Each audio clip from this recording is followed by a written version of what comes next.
Well, I mean, it is what it is, so it doesn't change the fundamental facts. There are 4 fundamental facts that Hunter Biden gets put on the board of Burisma. He's not qualified to be on the board. He gets put on that board and gets paid $1 million a year. Second, as I said, he's not qualified to be on the board. He said so himself.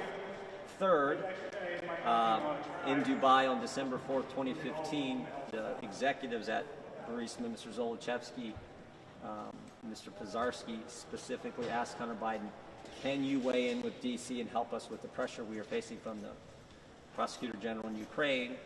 Hunter Biden makes a call. Devin Archer told us he made a call to his dad, to Joe Biden. And then 3 days later, Joe Biden goes to Ukraine and conditions the release of American tax money on the firing of the prosecutor, applying the pressure to the company that Hunter Biden sat on the board of.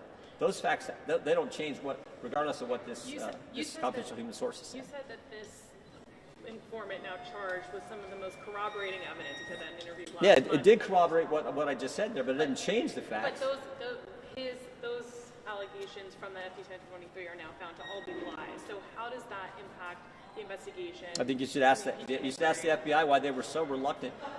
They told us if we don't, when we wanted to see the 1023, said this could jeopardize national security, the safety of this confidential human source. You can't know his name. They didn't want to show it to us. Then they finally did. I mean, this is a guy they paid, I think, since 2010. So 14 years they've been paying this guy. And he's a trusted source, and now we find out. Plus, I think there's sort of the, when Christopher Steele lied to the FBI about President Trump, he gets paid more. When Smirnov lies to the FBI about President Biden, no, he gets indicted. I mean, go figure. So it doesn't change the fundamental facts. You say it doesn't change the facts. It does change the facts. Those are no longer facts. Those are not true. The 4 things I just said, they're absolutely true. But did Hunter Biden get put on the board of Burisma? Yes. Was he paid $1 million a year? Yes.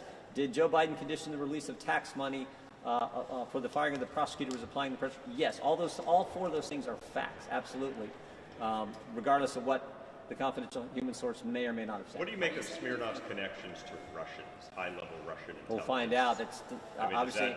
David Weiss, the special counsel, said he may be trying to influence this year's presidential election. I will tell you this: Scott Brady, when Scott Brady, U.S. attorney in Pittsburgh, when we talked to him, he had actually checked out the confidential human source, where he traveled to, when he traveled to, and said that he felt he had the indicia of credibility. David Weiss thinks otherwise, and they've indicted him. We'll have to see. Do you expect Jim Biden to be candid today? I mean, do you think you're going to We'll get much out of see. him? I mean, Rob Walker, when we asked him who the email that he's copied on 10% for the big guy, we asked him who's the big guy. He says, I don't know. So he wasn't too candid. I mean, I think everyone knows who the big guy is, so we'll see what Jim Biden's like. Do you think the FBI acted corruptly, or DOJ acted corruptly in bringing charges against Smirnov? Do you think they did that? No, I'm not saying that at all. I'm just saying that I'm just saying it doesn't change the underlying facts. And the FBI, I mean, Chris Wray didn't want to let us have the form because he said this guy was such a valued source. Someone needs to ask the FBI, really? This is your valued source? If he's now some spy? I mean, holy cow! So it doesn't change our facts. Do you think Ray was dishonest in the way he? I have no idea. But go figure. He told us one thing and now it's something else. I got to go for that. Thank you.